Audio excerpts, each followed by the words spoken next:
दोस्तों नमस्कार, जय हिंद, वंदे मातरम। आ चुका है आपका अर्थशास्त्र का अर्धवार्षिक परीक्षा पेपर कक्षा 12वीं एमपी बोर्ड। दोस्तों कल सुबह का आप लोगों का जो पेपर है आपकी स्क्रीन के सामने आ चुका है। कक्षा 12वीं विषय है आपका अर्थशास्त्र। सभी स्टूडेंट्स को सबसे बेस्ट कंटेंट हमारे इस यूट्यूब चैनल पर देखने को मिलेगा।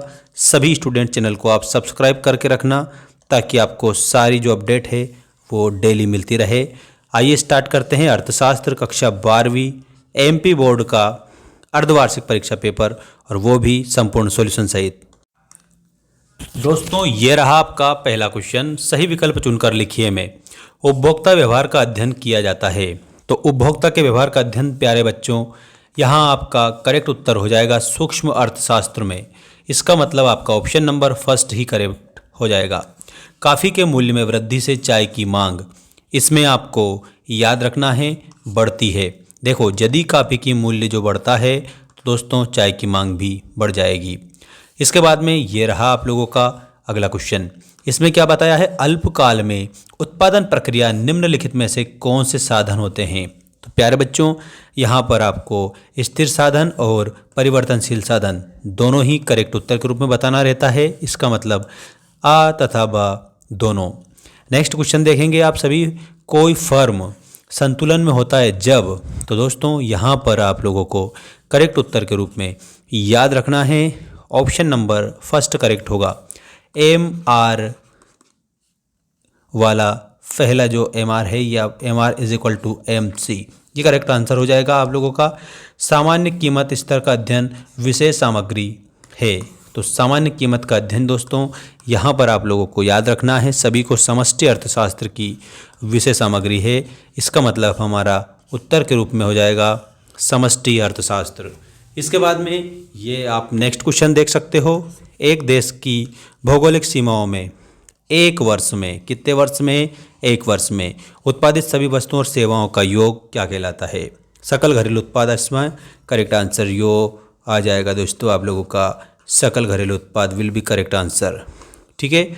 और इसके बाद में नेक्स्ट क्वेश्चन देखिएगा। कीन्स का रोजगार सिद्धांत निम्नलिखित में से किस पर आधारित, जो किस पर निर्भर करता है। तो प्यारे बच्चों जो प्रभावपूर्ण मांग होती है ना, उस पर निर्भर करता है किसका।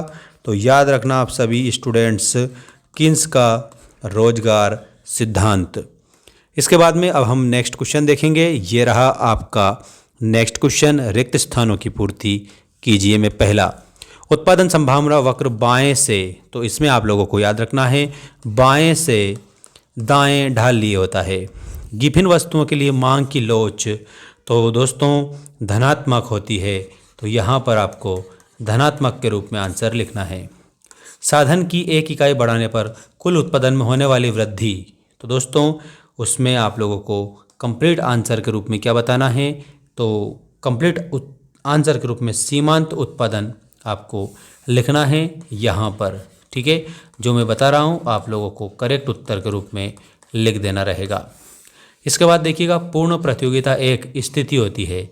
तो दोस्तों ये एक काल्पनिक स्थिति होती है, ठीक है ना। साख बराबर गुणक, साख गुणक बराबर, तो दोस्तों इसमें आपको 1/CRR, ठीक, ये आप लोगों को इसमें लिखना है।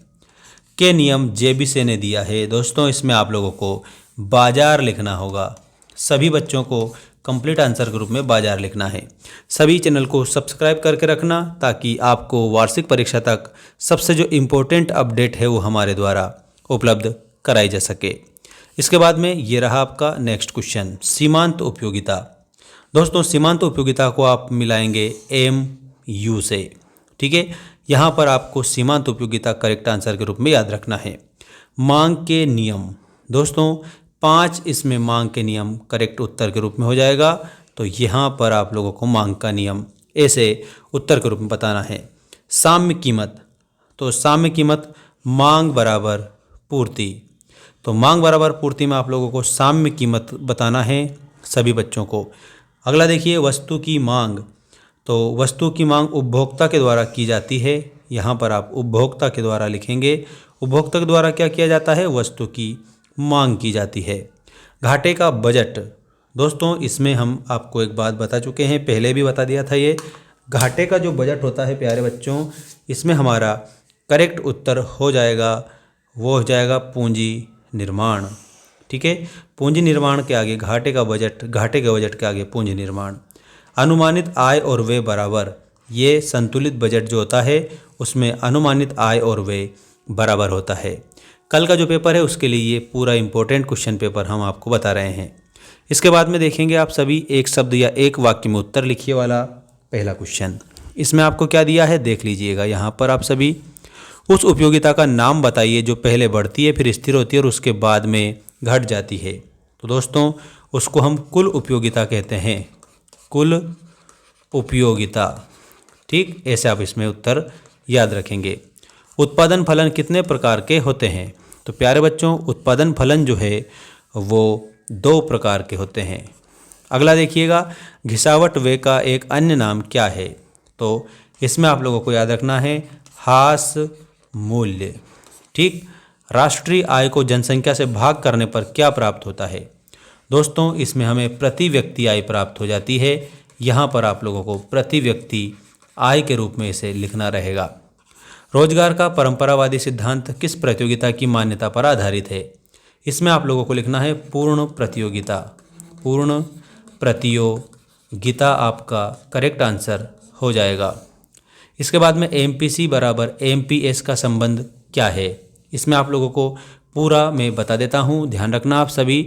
देखो मैं लिख देता हूँ, आप नोट कर लेना इसको। एमपीसी तथा एमपीएस का संबंध आपको लिखना है MPC plus MPS is equal to 1। यहाँ पर आपका ये संबंध हो जाएगा।